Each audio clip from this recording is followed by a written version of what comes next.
Magandang araw sa inyong lahat po. Nandito si Nico Fabian once again sa Nick Talk, the Real Talk with Nico. And of course, today is Saturday, March 29 tayo.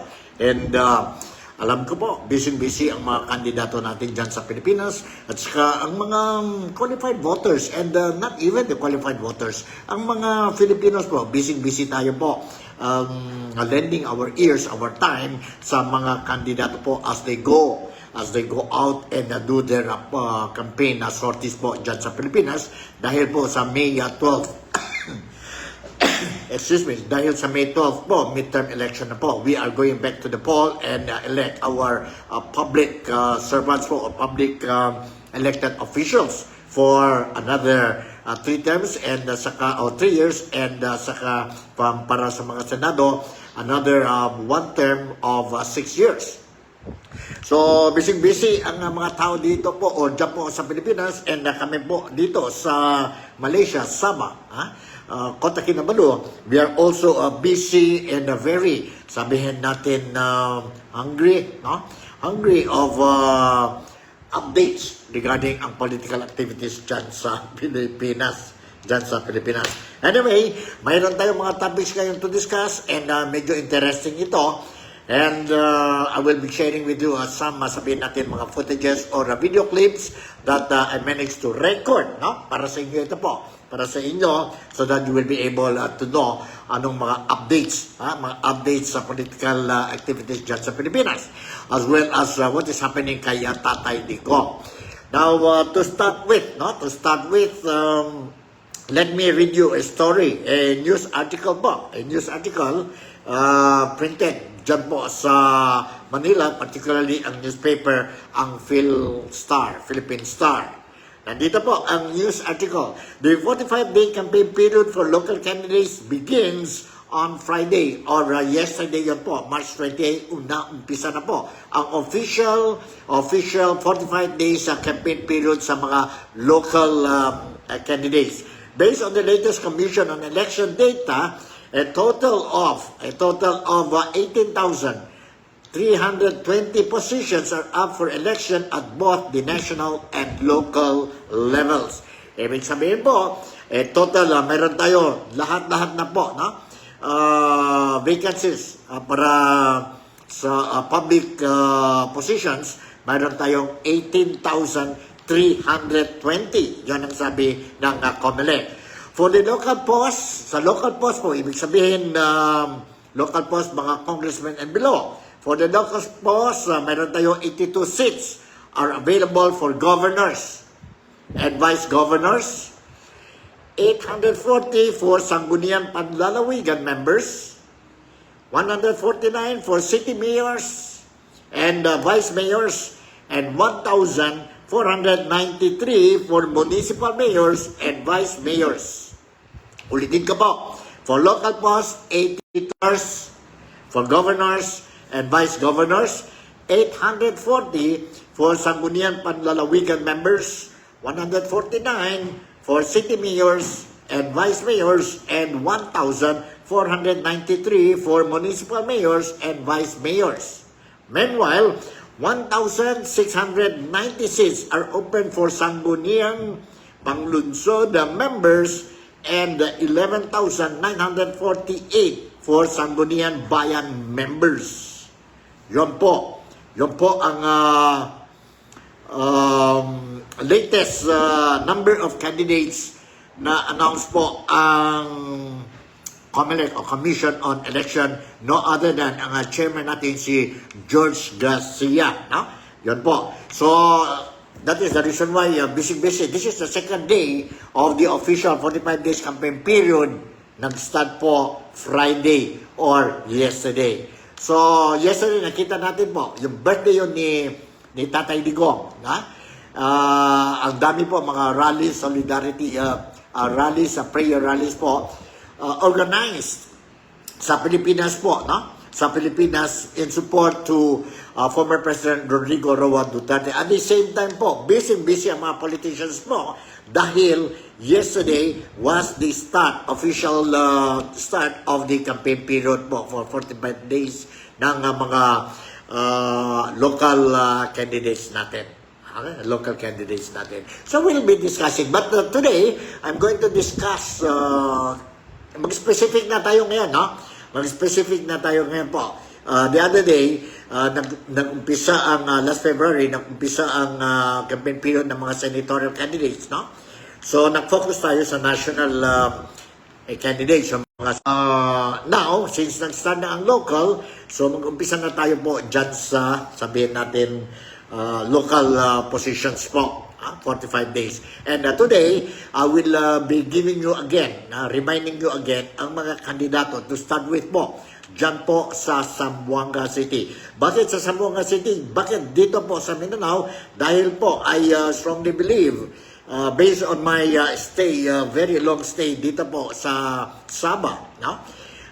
Maraming mga Filipinos dito po galing sa Samba Sulta. Ang mga relatives nila po nandyan po sa Samba Sulta. What is Samba Sulta? I'm talking about Zamboanga, Basilan, Tusulu, and Tawi-Tawi. And of course, mayroon din tayong mga kababayan na trabaho dito po sa Sabah, galing sa, or originating dyan po sa Sibugay, sa Pagadian, sa Dipolog, sa Cagayan, sa Bukidnon, sa Cotabato, Visayas, and Luzon po, dyan sa Maynila. So, focus natin muna po dito sa lugar ng Zamba Sulta. So, today, I'll be giving you again the names of candidates dyan po sa Zamboanga City. And after that, we go provinces by provinces. Siguro punta tayo sa Basilan, punta tayo sa Sulu, sino-sino ang mga kandidato and what is happening to them. Punta tayo sa Tawi-Tawi, and punta tayo sa Sibugay, Pagadian, the Polog, and other places po. Dahan-dahan lang po, 45 days tayo, mayroon tayo 45 days. Stick lang kayo po dito sa Nick Talk, the Real Talk with Nico, because I'm going to give you ang mga updates ng mga local politicians or candidates natin po dyan sa Pilipinas, so that you will be able to listen to them, assess them, judge them, and at the end of the day, before May 12th, no, make a decision and think or choose kung sino ang rightful candidates ninyo po to represent dyan po sa mga positions po dyan sa Pilipinas. Dyan sa Pilipinas. Alright? So, to start with, again, umpisa natin po sa birthday. Belated happy birthday again to PRRD. And ang dami nakita natin po, more than 300 organizers, no? Organized solidarity rally, prayer rallies, and other gatherings to celebrate the 80th birthday of Tatay Digong yesterday. Not only in the Philippines, but iba-ibang lugar outside the Philippines po. And this is the first time, for me, I don't know, correct me if I'm wrong, but this is the first time nakita ko isang leader ang birthday niya is being celebrated globally or worldwide po, no? Worldwide. If I'm going to coin a new word po, I will say global celebration. Global po. Bakit ang global? Because global and local, you put it together, it will make a word global celebration for the birthday of Tatay Digong, who is now under the custody dyan po sa ICC sa Hague. Anyway, I will share you itong footage po. No? I managed to sabihin natin ang record yesterday po ang mga speech ni Inday Sara Duterte when he was talking. She was talking to the Filipino communities dyan po sa The Hague, dyan po sa ICC or sa labas ng detention center ng ICC, no? International Criminal Court. And nandito po, to start with, let me share you itong footage ni Inday Sara Duterte. And itong footage, she's talking about anong mga request ni Tatay Digong po, no? Ang request ni Tatay Digong regarding ang partido niya, PDP Laban, ang supporters ng Duterte clan and mga supporters ng PDP Laban po. May request pala si PDP leader Tatay Digong. Let's listen to this. Ni Pangulong Rodrigo Duterte noong huli naming pagkikita, meeting sa loob. Sinabi niya, sabihin sa inyo, sabihin sa ating mga kababayan na kailangan niya ang tulong ng mga PDP senators at ng kanilang mga guest candidates. So, tulungan niyo po ako isa-isahin kasi noong nakaraan ay nakalimutan ko yung isang pangalan. So, isa-isahin po natin ang kanilang mga apelido. Una po ay si Senator Bongo. Pangalawa ay si Senator Bato de la Rosa. Ang sunod po ay si Senator Attorney Jimmy Boto. Ang susunod ay si Senator Attorney J.B. Hinlo. Ang susunod ay si Senator Attorney Raul Lambino. At ang pamuli po ay ang ating kaibigan, si Mr. Senator Philip Salvador. Yan po ang candidates ng PDP. At ang kanilang mga guest candidates ay una si Senator Attorney Rodante Marcoleta, si Senator Attorney Vic Rodriguez, Senator Senator Pastor Apollo Kibuloy, at ang pamuli ay si Senator Dr. Richard Mata. Yan po ang sabi niya kasi naglalaro sila ng mga kampanya bago siya dinala. Sa pilitang dinala dito sa ICC detention, meron silang mga plano ng mga iba't ibang rallies para sa mga senators ng PDP laban at kanilang mga guest candidates. So sinabi niya,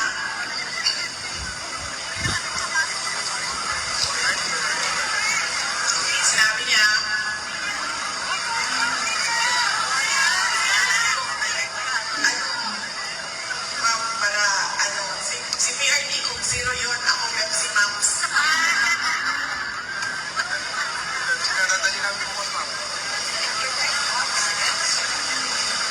Para yes, at sinabi niya, hindi na niya magawang mga kanya tumayo sa stage doon sa Pilipinas at sabihan ng mga supporters kung bakit kailangan natin iboto yung 10 diretsyo at wala ng ibang kandidato na iboto. Kaya sana niya ipaabot sa inyo na kailangan niya ang tulong ng mga PDP senators at ng mga guest candidates ng PDP laban. Okay, yun po ang statement, ang mensahe ni Inday Sara Duterte po. And yun po ang request ni PRRD o Tatay Digong po sa birthday niya po. He is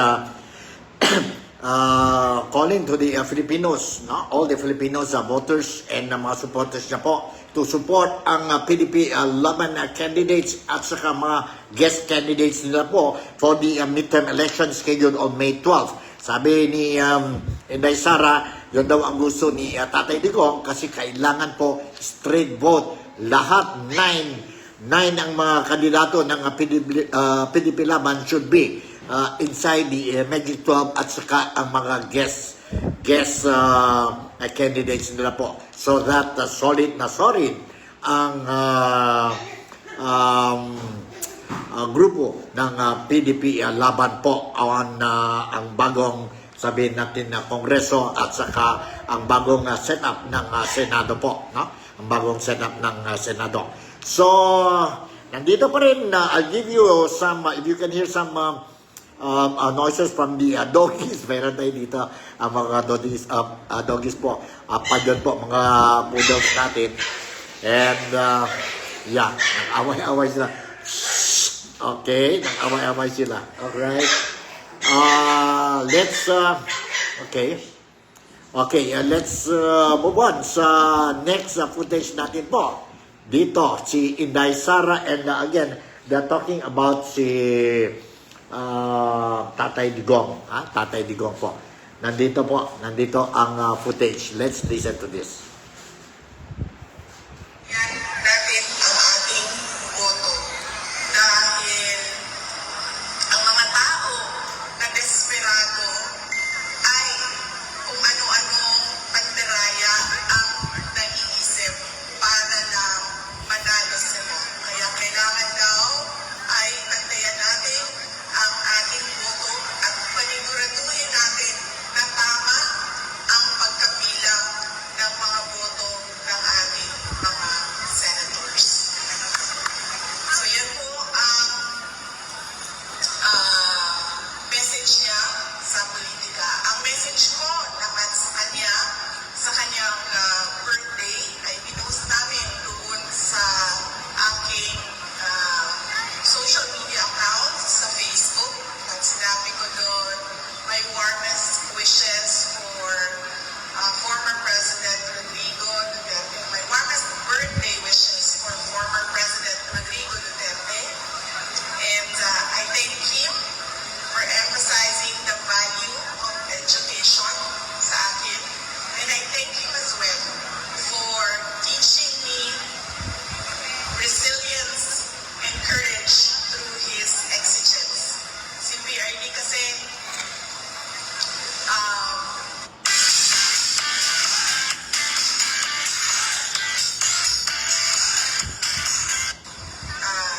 very demanding siya as a person, which is good kasi isa yan sa kailangan ng isang leader. Isa yan sa quality na kailangan ng isang leader to make things happen.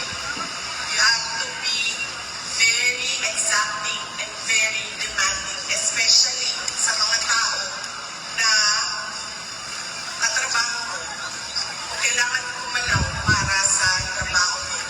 And that was his way as well sa amin. Doon kami ay lumalaki. At nagpapasalamat ako doon dahil natuto ako na maging resilient and brave dahil sa kanyang pagpapalaki sa amin.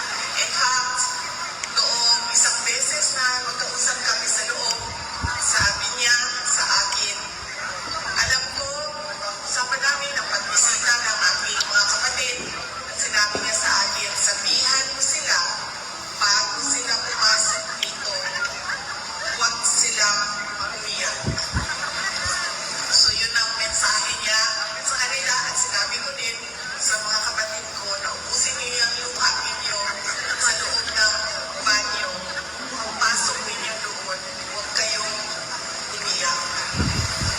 Dahil ayaw niya na nakikita ang sa amin, ayaw niya na nakikita na umiiyak na kami. In fact, noong gathering natin, noong 23, noong nakaraan na Sunday, sinabi ko din yan sa inyo na sa beses tumawag ako sa kanya, umiiyak ako. Tapos tinatanong lang niya, saan ka? Nakidnap ka ba? Tapos iyak pa rin ako, nag-iyak, hindi ako makapagsalita. Sabi niya, buntis ka ba? And then sinabi ko lang, nahihirapan ako sa aking pag-aaral. And then sabi niya sa akin, bakit ka umiiyak? Mag-aaral ka. Bumalik ka sa mga libro mo, mag-aaral ka. Ganun siya na klase na parents, no? Ang mga bagay na iniiyakan lang ay kung nakidnap ka or nabuntis ka na wala sa panahon.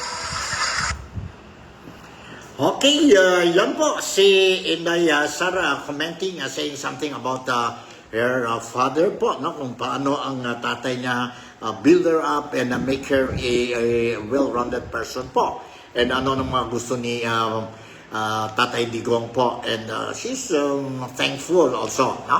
Kay Tatay Digong. But anyway, let me share you another footage. Yon ang mga personal things na si Inday Sara would like to share with us po, no? When she spoke during the gathering dyan po sa Netherlands, dyan po sa outside the detention center ng ICC po habang ang tatay niya nasa loob pa po. No?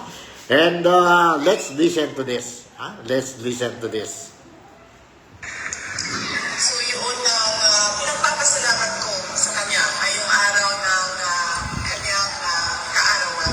At syempre, napaabot ko yung pagpapasalamat sa ating mga kababayan sa iba't ibang panig ng mundo sa pagpapakita nila ng suporta sa ating Pangulong Rodrigo Duterte. Inasal natin ngayong araw na ito na sana ay ibalik na siya doon sa Davao City, sa Pilipinas. Dahil inaantay na siya doon ng mga Davaoenyo dahil siya ay meron pang term o darating pa yung term niya na magiging mayor pa siya ng Davao City. At syempre, inasal natin na siya ay bigyan ng lakas ng loob na harapin lahat ng kanyang problema sa paglalaba, pagluluto, at paglinis ng kwarto niya dyan sa loob ng ICC Detention Center. Dahil nasanay kasi siya na merong girlfriend or merong kalipin na nag-aalaga sa kanyang pagkain, paglilinis ng bahay, at paglalaba. So, hindi ko lang alam ngayon dahil ilang araw na rin kami hindi nagkausap kung natuto na ba siya maglaba. Kasi sinabihan ko siya. Sinabihan ko siya na kailangan mo talaga matuto maglaba kung hindi pang balik-balik yung kanyang pagbalik-balik yung damit ko na hindi mo siya malinis. So sana ay, yun nga, pagdasal natin na malampasan niya ang hamon ng paglalaba, pagluluto at paglilinis. At sana ay, dasal din natin na sana ay kunin na niya yung kanyang right na maglakad sa loob, sa labas ng building, doon sa kanilang park, meron silang park sa loob, ay sana ay kunin na niya yung right niya na lumabas at maglakad doon sa park. So, let us pray that he learns to do these things one day at a time until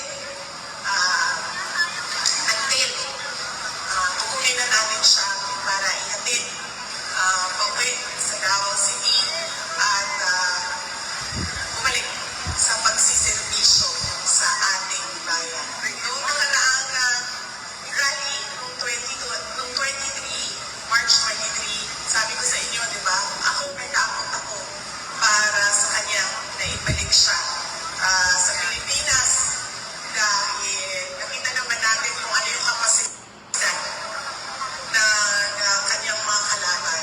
They can easily assassinate a person on the airport tarmac. No? So yun yung takot ko.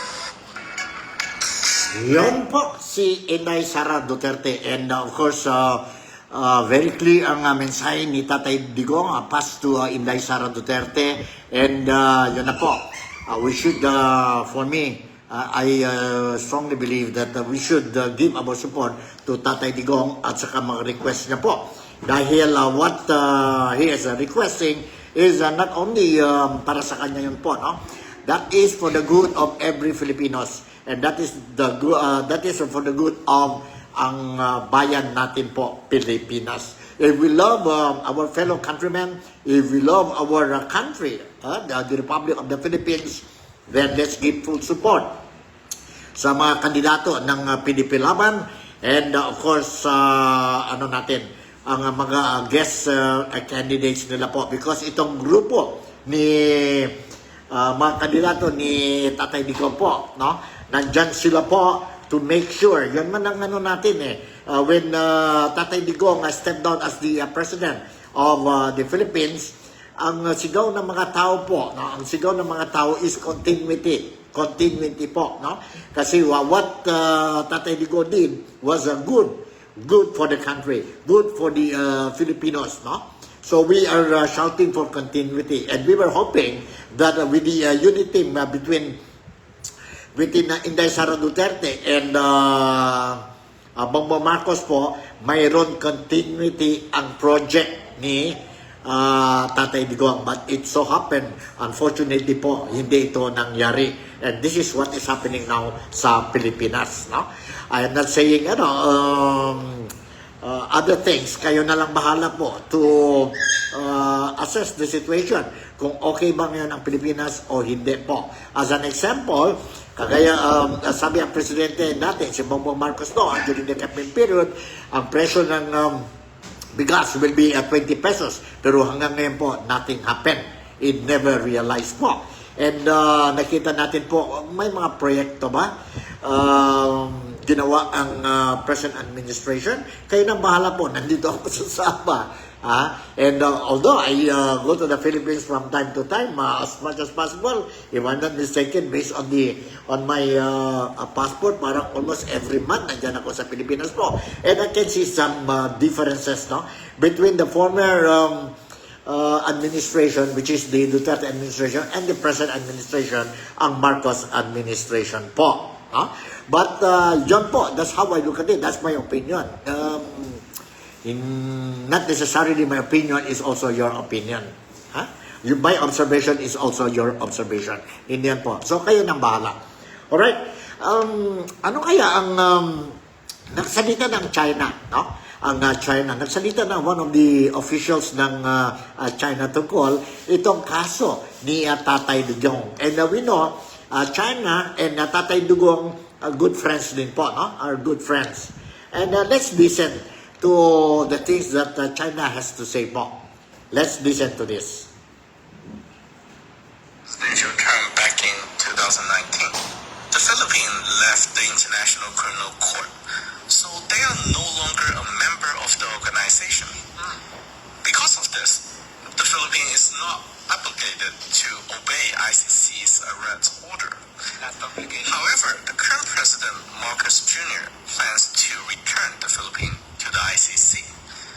This is a political move because these two powerful families are having intensive infighting. Duterte's daughter, the current ex-president of Philippines, has been sidelined from politics and is currently going through impeachment process. This is a complicated issue involving both domestic rivalry and foreign affairs between US and China. The official narrative of ICC is during Duterte's war against drugs. He committed crime against humanity, killing over 6,000 people.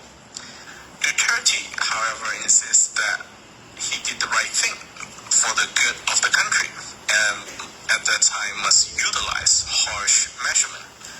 During his time as mayor in his hometown, he did the same thing as well, using police force to violently crush down the cartels. When he became president, he enacted similar strategy across the entire country. From my understanding, the Philippines public opinion supported Duterte's effort, but the ICC considered his strategy and action too cruel, not up to the Western standard, which is why certain Western entities use this excuse to arrest him. However, Duterte's family relationship with Marcos Jr.'s family relationship is at odds. Now, with the ICC's support, he can openly arrest Duterte to weaken his family's position in the Philippines. When it comes to foreign supporter, I believe it is the West, or mainly the Americans, that are backing this decision.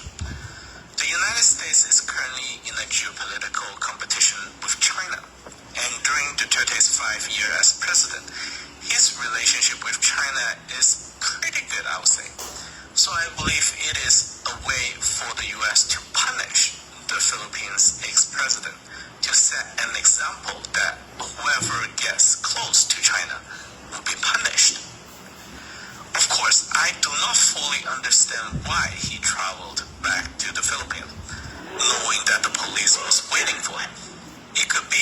personality.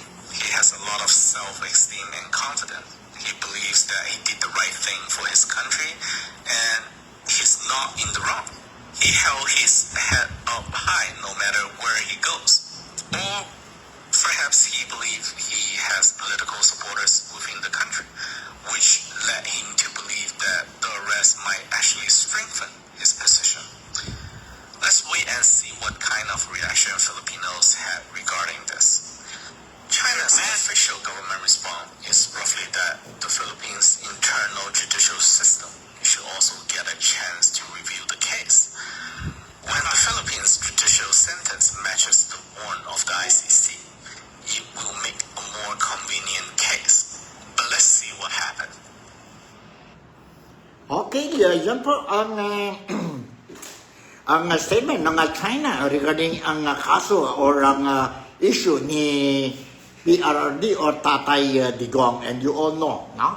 How close Tatay Digong with China, with Russia and other countries, and medyo is not inclined or done a good relationship with the United States or America during the time when he was the president of the Philippines. Si Obama, si Biden po, former President Obama, former President Biden. But he's together with parang ano sila, parallel of thinking nila with Donald Trump po during the first term of Donald Trump as president. And ngayon, again, si Donald Trump is the president of United States, the world leader po. And yeah, supportado din si Donald Trump, President Donald Trump kay Tatay Digong. Alright, so yun mga issues po regarding ang topic natin kay Tatay Digong. And today, since the second day of this campaign period, local campaign period po, as what I said earlier, sa programa ko po, I'll be touching more on the local news na po. No? Nakintay ko talaga ito po since January, February, and March na po. Naghintay natin ang local campaign period. And now, nandito na. Second day of the campaign period, 45 campaign period, 45 days campaign period, and nakumpisa na po yesterday. And now we will touch on cities, provinces, no? Yon malapit dito po sa mga kababayan natin dito sa Sabah, mga Filipinos. Okay, Zamboanga City. Let me share with you again, remind you ang mga kandidato po dyan sa Zamboanga City. Now, yesterday, nakita na. Ngayon, you can see already in Zamboanga City, different corners, mga designated areas to put your campaign materials o mga posters niyo po dyan sa Zamboanga City. If I'm not mistaken, dyan po sa Plaza Persing, you can put your dito po, intersection between Santa Maria and Governor Cummings. Mayroon yung designated area where to put your campaign materials or mga posters. And dito po sa Santa Cruz area po, going to Giwan, and you can also put your posters. But there are also areas na hindi designated by the COMELEC for candidates to put ang mga campaign materials nila, mga posters nila, especially sa mga sabihin natin electricity post. You are not supposed to put that, and of course that will be a violation sa rules and regulation ng COMELEC. And if you don't do or you continue to violate, then that will be basis for your disqualification po. So sayang, ingat lang po, no? Ang mga supporters ng mga kandidato, make sure that you follow the requirements or regulations ng COMELEC when you post ang mga campaign materials ng mga kandidato ninyo po, no? Para walang problema ang kandidato ninyo. Alright. To start with, let's give out the names of the candidates sa Zamboanga City for mayor, vice mayor, and councilors District 1 and District 2. Mayroon tayo two major parties, political parties dyan sa Zamboanga. They call it the Team Performance and the Team Colorao. Now, Team Performance is being headed by no other than the Dalipe clan, which is the two brothers. The incumbent mayor of Zamboanga City is John Dolipe, and the outgoing representative and majority leader ng kongreso natin dyan sa Pilipinas, si Representative Menix Dolipe po, no? Who is also eyeing to be the next mayor of Zamboanga City. So, nandito ang mga pangalan ng mga candidates po dyan sa team performance. For team performance, as what I said, Menix Dolipe vying for the post of mayor, and ang vice mayor niya po is VG Gingona, Vino Gingona. Vino Gingona for vice mayor. Dalawa yun sila po. Now, for District 2, District 2 councilors, nandito po ang mga aspirants. We have Banjong Ayangan for councilor, Attorney Jihan Eding for councilor, VP Elago for councilor, Johnny Navarro for councilor, Chad Parito, councilor, Heki Perez, councilor, James Siason for councilor, and Kim Villa Flores. District 2 councilor siya po. Ibig sabihin, for sa District 2 po, ang congressman nila po is the outgoing, or the incumbent mayor of Zamboanga City, si John Dolipe, will now go up to eyeing for the post of District 2 congressman. John Dolipe. And then followed by Banjong, mga councilors, Banjong Alyangan, Attorney Jian Eding, VP Elago, Johnny Navarro, Chad Parito, Heki Perez, James Siason, and Kim Villa Flores. Sa team performance naman to, para sa District 1, ito mga kandidato. Ang District 1 for Congress of District 1 is the incumbent Vice Mayor of Zamboanga City, si Josephine Pareha. Ngayon, she wants to be the representative ng District 1 po, if given the chance by the voters. Ang mga councilors vying for the councilor post in the District 1 sa Zamboanga City, here as follows. Marcelito Marcelito Olvinar, Jerome Santos, Jerky Velasco, El Kim Umaga, Attorney Joe Jimenez, Charlie Mardiano, Bong Atilano, and Badoy Cabato. Okay, once again, for the post of Congressman for District 1, we have Josephine Pinpin Parejas, councilors, Mercedito Olvinar, Jerome Santos, Jerky Velasco, Elkin Umaga, Attorney Joe Jimenez, Charlie Mariano, Bong Atilano, and Badoy Cabato. Alright, yan po ang team performance show. Now, let's go sa the other major political parties po dyan sa Zamboanga for the May 12 midterm election. Ito po ang Team Colorao. Ang Team Colorao, this is the team of former Mayor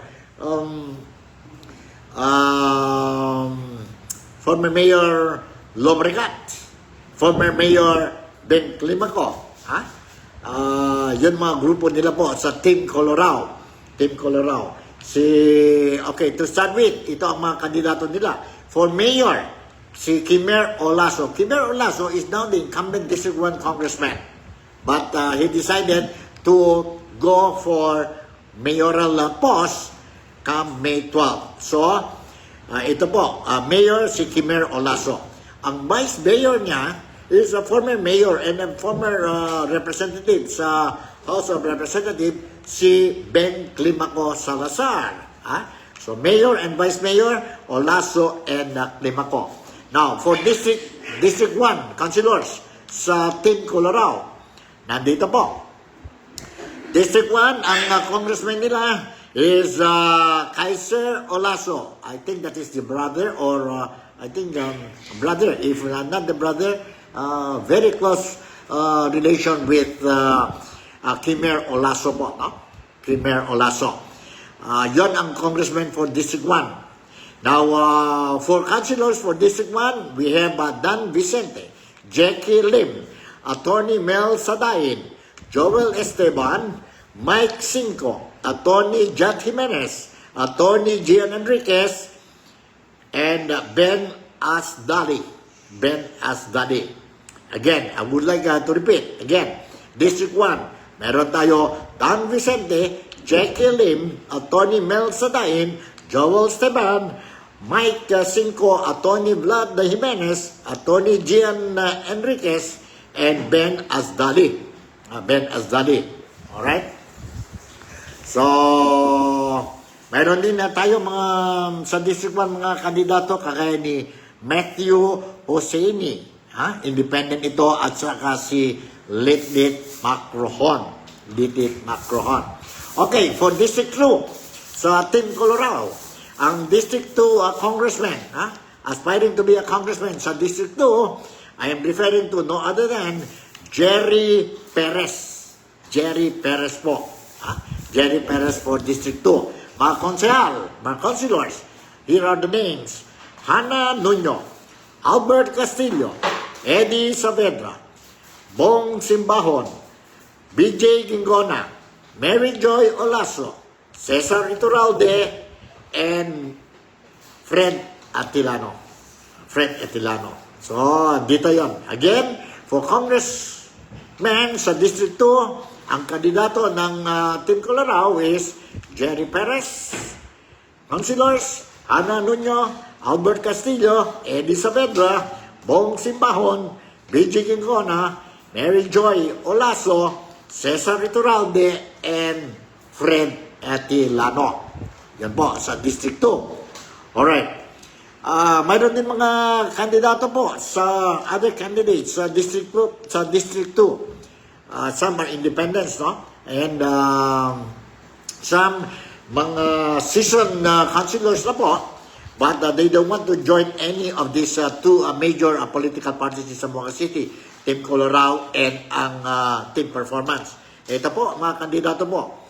El Warid Abdujail for Konsehal, Mike Alavar for Councilor, Nur Aisa Awis for Councilor, Ray Bayugin for Councilor, Armand Bukoy, Floyd Dizon, Kim Elago, Sonny Boy Jailani, Daniel Mendoza, Rauda Nasaludin, and John Perez.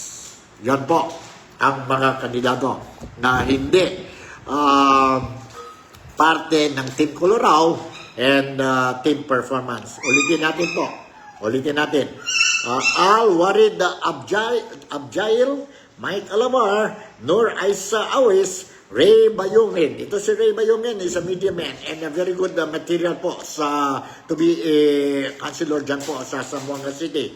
Well respected itong tao po, si Ray, dyan sa Zamboanga, knowledgeable, mataas ang IQ niya po, mataas din ang IQ niya, and I think we won't regret if yung mga Zamboangueño will sabihin natin, give ang support sa kanya po to be one of the councilors of Zamboanga City representing dyan po sa District 2. For me, for one, kung kaya ko magboto, if I'm qualified to vote dyan po sa Zamboanga City, which unfortunately I'm not qualified kasi wala ko dyan sa Pilipinas, hanggang senador lang ako po.